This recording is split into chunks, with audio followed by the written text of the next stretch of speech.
বর্তমান উপজেলা চেয়ারম্যান পীরগঞ্জ রংপুর।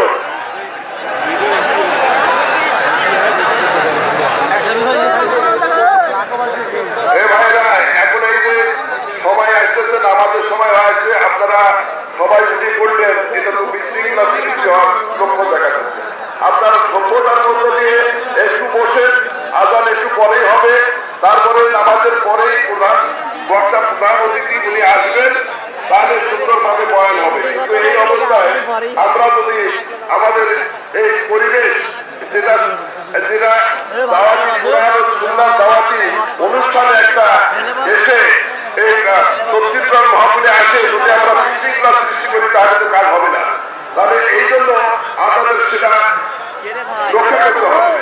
সেই জন্য আমি অনুরোধ রাখবো যে আপনারা